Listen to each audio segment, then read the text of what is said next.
نبی سے جس کو تکلیف ہے وہ ابلیس کی خصلتوں میں سے ہے۔ بہت سارے لوگ آج یہ کہتے ہیں ہم تو موحد ہیں، توحید توحید توحید، یعنی اللہ کی طرف، عبادت کی طرف ہم سب جو ہے بہت ایکٹیو ہیں، اور پھر وہ کہتے ہیں باقی یہ سب قبر پجوے ہیں، ہاں باقی سب بدعتی ہیں، شرک کرنے والے ہیں۔ اور یہ کہتے کہتے ہمیں تانا دیتے دیتے وہ نبیوں کی بھی گستاخی کر گئے، صحابہ، اولیاء، تابعین سب کی گستاخی کرنے لگ گئے۔ اللہ کو ایک ہم بھی مانتے ہیں، اللہ کی عبادت ہم بھی کرتے ہیں، ایاک نعبد و ایاک نستعین پر ہم مکمل عمل کرتے ہیں۔ لیکن ایک بات میں آپ کو بتا دوں، چند دنوں قبل بھی میں نے ایک اپنے بیان میں عرض کیا تھا کہ ہمارے اوپر ایک بہت بڑا الزام ہے کہ یہ یعنی قبروں کی پرستش کرتے ہیں یا رسول کو بڑھا کر اللہ کے برابر کرتے ہیں، غلط بات ہے۔ ایک جانکار آدمی جو دانشور کہے جاتے تھے، اس بڑے آدمی نے ایک جھوٹا شعر اعلیٰ حضرت کی طرف منسوب کر دیا۔ یوں کہا کہ دیکھو مولانا احمد رضا خان صاحب یہ کہتے ہیں وہی جو مستوی عرش تھا خدا ہو کر، اتر پڑا ہے مدینے میں وہ مصطفیٰ ہو کر۔ ان کا شعر ہے، یعنی جو خدا آسمانوں میں مستوی تھا وہ مدینے میں مصطفیٰ بن کر کے اترا ہے۔ کیا آپ کا یہ عقیدہ ہے؟ کیا نبی پاک صلی اللہ علیہ وسلم کی شکل میں اللہ اترا ہے؟ ایسا اگر کوئی عقیدہ رکھتا ہے تو ہم اس کو مشرک کہتے ہیں۔ حلول کا عقیدہ ہمارا نہیں ہے، یہ اعلیٰ حضرت کا شعر ہے ہی نہیں، لیکن تم تراق سے کچھ لوگ ان کی طرف منسوب کر کے اور اس پہ بھی بڑے بڑے بیانات بھی دے جاتے ہیں۔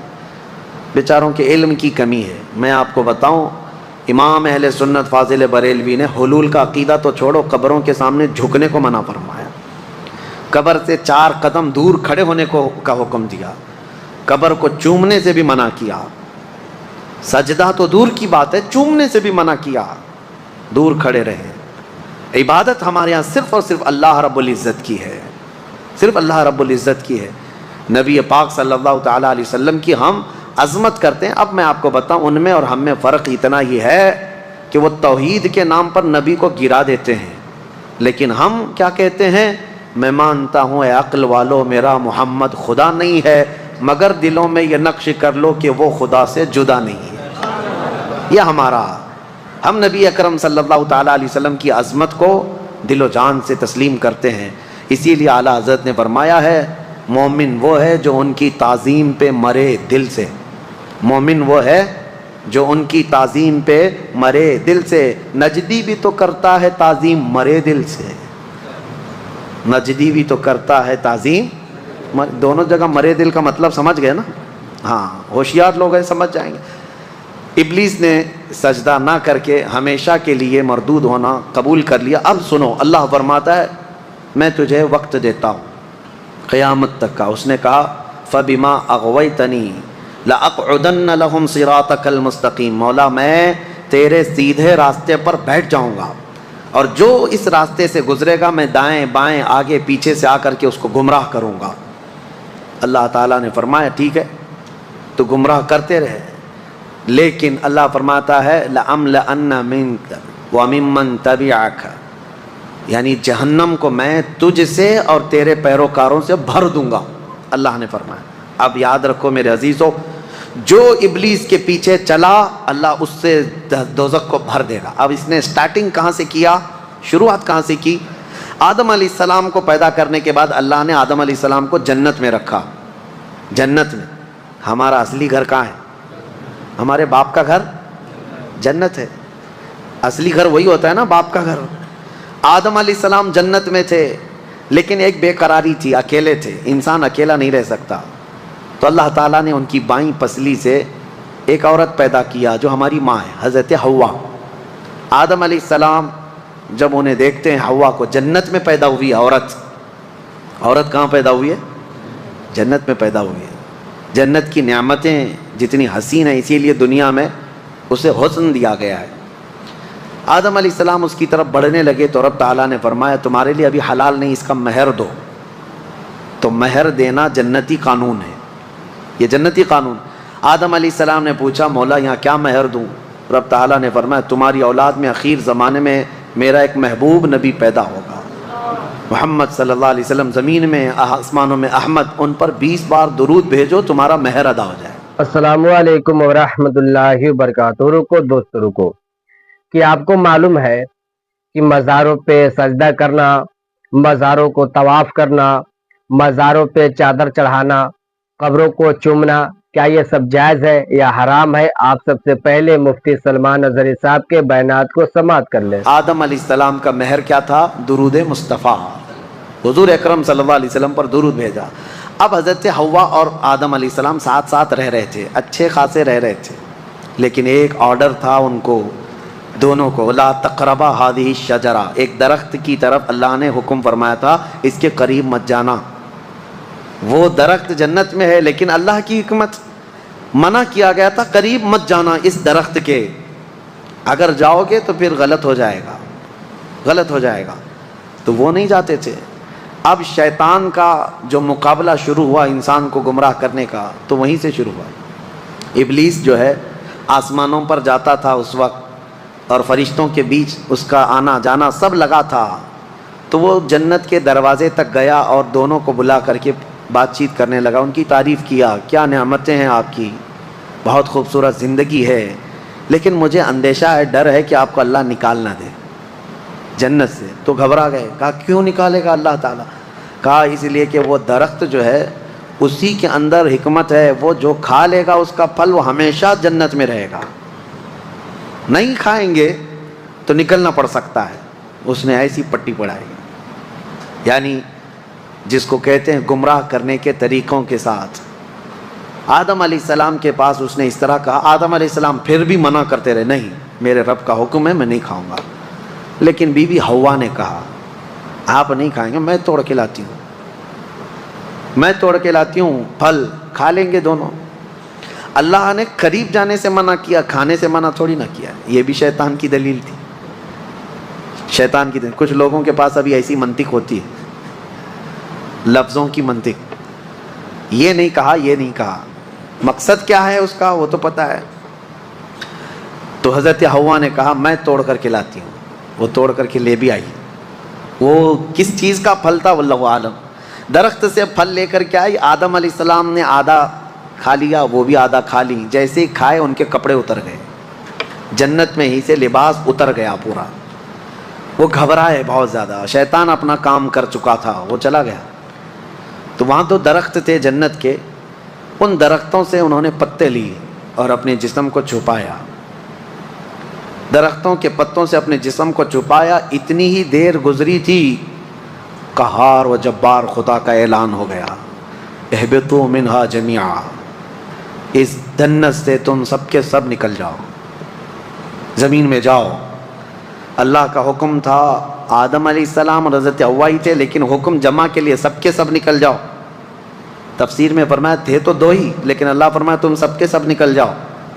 حکم کا مطلب مفسرین فرماتے ہیں آدم علیہ السلام کی پیٹھ میں جتنی اولاد تھی سب سے کہا گیا سب نکل کے جاؤ، سب کو حکم تھا کہ سب نیچے آؤ۔ آئے، لیکن اللہ تعالیٰ نے سب کو الگ الگ جگہ اتارا۔ جنت سے جو چیزیں اتاری گئی تھی، دو درخت جنہوں نے پتے دیے تھے، اور بعض روایات یہ بتاتی ہیں کہ ایک سانپ تھا، ایک مور تھا، ان کو بھی اتار دیا گیا مدد کرنے کی وجہ سے، یہ بڑے خوبصورت جانور تھے، ان کو بھی سزا کے طور پر اتار دیا گیا، سب کو الگ الگ۔ حضرت بی بی حوا کو جدہ میں، جو سعودی عرب کا ایک شہر ہے، جدہ کا مطلب جانتے ہیں آپ؟ عربی میں دادی کو کہتے ہیں، ورڈ کا جو میننگ ہے جدہ کا مطلب دادی، شہر کا نام ہی دادی ہے کیونکہ پوری دنیا کی دادی وہاں اتری تھی۔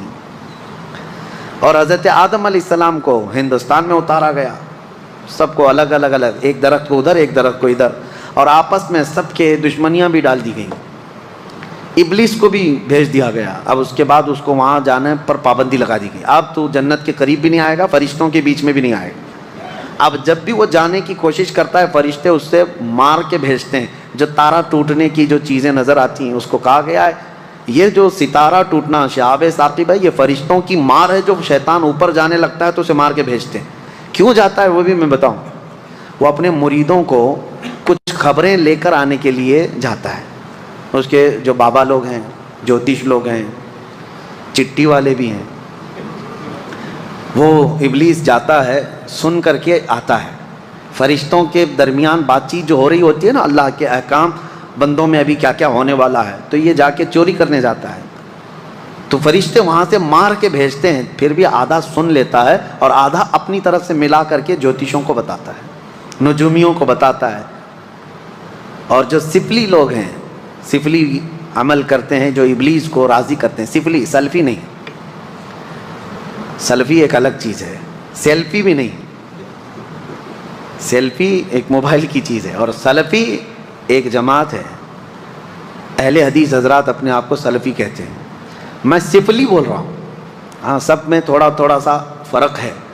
تو سفلی جو شیطان کو راضی کرنے کے لیے گندی گندی چیزیں کرتے ہیں، ان کو لا کر کے خبریں دیتا ہے۔ تو ابلیس کا جانا آنا اس وقت سے بند کر دیا گیا تھا۔ اب آدم علیہ السلام اور حضرت حوا کی ملاقات نہیں ہوئی، کتنے سال تک؟ 350 سال تک آدم علیہ السلام روتے رہے روتے رہے۔ سب سے زیادہ دنیا میں رونے والوں میں آدم علیہ السلام کا نام آتا ہے، سب سے زیادہ رونے والوں میں انبیاء میں حضرت آدم علیہ السلام، حضرت داؤد علیہ السلام، لیکن وہ اللہ کی یاد میں اور اپنی توبہ کے لیے روتے رہے۔ لیکن سارے نبیوں میں میرے مصطفیٰ کا رونا اور تھا، وہ کس لیے؟ وہ صرف اپنی غریب امت کے لیے۔ اللہ کیا جہنم اب بھی نہ سرد ہوگا، رو رو کے مصطفیٰ نے دریا بہا دیے۔ میرے آقا نے بھی رویا لیکن اپنی امت کے لیے۔ اب 350 سال کے بعد، اب میں اپنی بات سمیٹ رہا ہوں، 350 سال کے بعد آدم علیہ السلام کو ایک بات یاد آئی کہ جب ان کی روح ڈالی گئی تھی جسم میں، تو آنکھیں جیسے کھلی، آسمان کے ہر دروازے پر، جنت کی ہر دیوار پر انہوں نے ایک نام دیکھا تھا، لا الہ الا اللہ۔ حضور صلی اللہ علیہ وسلم کا نام وہاں پر احمد ہے، حضور کا نام اللہ کے نام کے ساتھ ہر جگہ انہوں نے دیکھا تھا۔ آدم علیہ السلام نے 350 سال کے بعد یوں عرض کیا، اے مولا، جو نام تجھے سب سے زیادہ پسند ہے، جس نام کو تو نے اپنے نام کے ساتھ رکھا ہے، اس کے وسیلے سے عرض کرتا ہوں میری توبہ قبول فرما۔ قرآن میں بھی رب تعالیٰ فرماتا ہے، فوراً اللہ نے جبرائیل امین کو بھیجا، ہے صفی اللہ کو حاجت رسول اللہ کی۔ وہ جہنم میں گیا جو ان سے مستغنی ہوا، میرے آقا سے جو دور ہوا، اعلیٰ حضرت فرماتے ہیں دوزخ میں جائے گا، ہے خلیل اللہ کو حاجت رسول اللہ کی۔ حضور اکرم صلی اللہ علیہ وسلم کے وسیلے سے توبہ قبول ہوئی۔ جبرائیل امین علیہ السلام آئے، بشارت دی کہ اللہ تعالیٰ نے آپ کی توبہ قبول فرمائی۔ اب آپ کو حکم دیا جاتا ہے، آدم علیہ السلام جب آئے تھے تو جبرائیل علیہ السلام خود ہی ان کو یہاں کی کھیتی باڑی اور کام کاج سکھا کر گئے تھے۔ جنت کے 3 دانے لا کر کے دیے تھے، یعنی ایک گیہوں کا دانہ اور ایک کوئی دانہ، یہ 3 دانے وہ اتنے بڑے بڑے تھے، دانے جنت سے لائے گئے تھے، اور وہ بو کر کے اس کی کھیتی اور اس کی فصل اگا کر کھانے پینے کے طریقے، ساری چیزیں آدم علیہ السلام کو وہ دے کر کے گئے تھے۔ اور یہ روایت میں ملتا ہے جنت کا آیا ہوا دانہ بہت بڑا تھا، اور پہلے کے دور میں اناج بڑے ہوتے ہوتے چھوٹے چھوٹے، اس میں ایولیوشن ہوا ہے۔ اب جو گیہوں کا دانہ ہے وہ پکڑنے میں بھی نہیں ملتا۔ فرمایا گیا کہ جیسے جیسے انسانوں کے گناہ بڑھتے ہیں اناج گھٹتا جاتا ہے، یعنی ان چیزوں کی مقدار میں کمی آنے لگ جاتی ہے۔ یہ آخری دور میں گیہوں تو گیہوں، انسانوں کے قد بھی چھوٹے ہو جائیں گے۔ پہلے لوگ 8-8 10-10 فٹ کے ہوتے تھے، اور آدم علیہ السلام کی ہائٹ تو 60 فٹ کی تھی، 60 فٹ اتنی لمبی بتائی گئی ہے۔ تو پہلے کے دور کے بعد یہ جو گھٹتی ہوئی آئی ہے، لیکن ایک بات پھر میں بتا دوں، کوئی کنفیوز نہ ہو، اس تھیوری پہ نہ چلے جائے کہ انسان اب بدل گیا، نہیں، انسان ہی تھا، انسان ہی ہے آج بھی۔ پہلے یہ اور بات ہے کہ ہائٹ بڑی تھی، جسم بڑا تھا، لیکن زمانے کے مرور ایام کے ساتھ ساتھ انسانوں کی ہائٹ کم ہوتی رہی ہے۔ میرے آقا نے فرمایا قیامت کے قریب یہ لوگوں کے قد بھی کم ہوتے چلے جائیں گے، اب قریب اور قیامت کے ناٹے لوگ ہی رہیں گے۔ ہاں، اور یاجوج ماجوج کی جو شکل بتائی گئی وہ بھی بہت چھوٹی چھوٹی قد کے ہوں گے، جیسے چائنیز ہوتے ہیں۔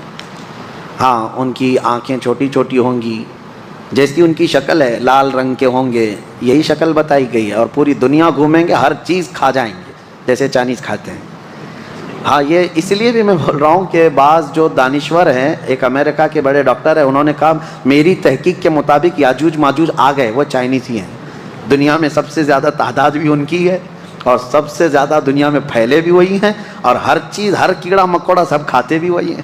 لیکن ایسا نہیں ہے، یاجوج ماجوج یہ قوم ہے، وہ آئے گی، لیکن وہ اتنے سالوں تک چائنا کی طرح جیتی نہیں رہے گی۔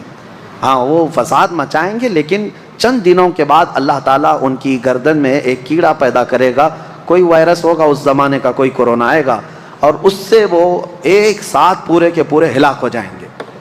اور جو ڈاکٹر صاحب امریکہ کے جو میں کہہ رہا ہوں، وہ بڑے دانشور ہیں، مسلم اسکالر ہیں، ان کی تھیوری کے حساب سے انہوں نے جو کہا یاجوج ماجوج یہ چائنیز ہی ہیں، اس اعتبار سے شاید کورونا بھی چائنا میں آیا، ان کے اور یقین ہو گیا ہوگا، ان کو اور یقین ہو گیا ہوگا کہ حدیث میں جو کہا گیا، اچھا یہ جو وائرس آیا یہ گردن میں ہی زیادہ پکڑتا تھا، ان کو اور زیادہ یقین ہو گیا ہوگا۔ لیکن یقین ان کو اس وقت فیل ہو جانا چاہیے کہ یہ چائنیز مرے زیادہ نہیں ہیں، لیکن یاجوج ماجوج پوری کی پوری قوم ختم ہو جائے گی۔ بہرحال بات ادھر ادھر نہ جائے، قد جو ہے کم ہوتا چلا جائے گا قیامت کے قریب۔ آدم علیہ الصلوۃ والتسلیم کی خلقت کا یہ پورا واقعہ آج سورۃ الاعراف میں ہم نے ملاحظہ کیا ہے۔ اللہ کریم ہم سب کو قرآن عظیم کی ہر آیت پر عمل کی توفیق عطا فرمائے۔ جی ہاں میرے پیارے عزیز دوستوں، بھائیوں اور بہنوں، جیسا کہ آپ نے ابھی ہم سے بڑے عالم مفتی سلمان اظہری صاحب کے زبان سے بیانات کو سماعت کر لیے کہ کیا مزاروں پہ چادر چڑھانا، مزاروں کو سجدہ کرنا، طواف کرنا، کیا یہ سب جائز ہے یا حرام ہے؟ جیسا کہ آپ نے ہم سے بڑے عالم مفتی سلمان اظہری صاحب کے زبان سے بیانات کو سماعت کر لیے، تو مجھے تو اس ویڈیو میں کچھ بولنے کی ضرورت نہیں ہے، بس میرا مقصد یہ ہوتا ہے کہ میں اپنے بھائیوں کو پیغام دے دوں۔ دیکھیں میرے پیارے ناظرین، مزاروں پہ چادر چڑھانا یہ مکروہ ہے، اور اللہ رب العزت نے مزاروں پہ چادر چڑھانا کو مکروہ کر دیا ہے، اور سجدہ کرنا اور طواف کرنا یہ سب حرام ہے، یہ ناجائز و حرام ہے۔ اللہ رب العزت نے کس کو سجدہ کرنے کا حکم دیا ہے؟ اللہ رب العزت کے سوا آپ کسی کا سجدہ نہیں کر سکتے ہیں۔ اگر اللہ اپنے علاوہ اگر کسی کو سجدہ کرنے کا حکم دیتا نا، تو او عورتوں کو اپنے شوہر کو سجدہ کرنے کا حکم دیتا، تو پھر آپ کیسے مزاروں کو سجدہ کرتے ہیں، طواف کرتے ہیں؟ یہ سب حرام ہے۔ تو مجھے تو اس ویڈیو میں کچھ بولنے کی ضرورت نہیں ہے، جیسا کہ آپ نے ہم سے بڑے عالم مفتی سلمان اظہری صاحب کے زبان سے بیانات کو سماعت کر لیے، تو آپ اس ویڈیو کو زیادہ سے زیادہ شیئر کیجئے تاکہ ہمارے جتنے مسلمان بھائی ہیں گمراہ ہو چکے ہیں ان کو بھی اس بات کو معلوم چل جائے کہ کیا مزاروں پہ سجدہ کرنا، چادر چڑھانا، طواف کرنا، مزاروں کو چومنا اور قبروں کو چومنا، کہ یہ سب جائز ہے یا حرام ہے؟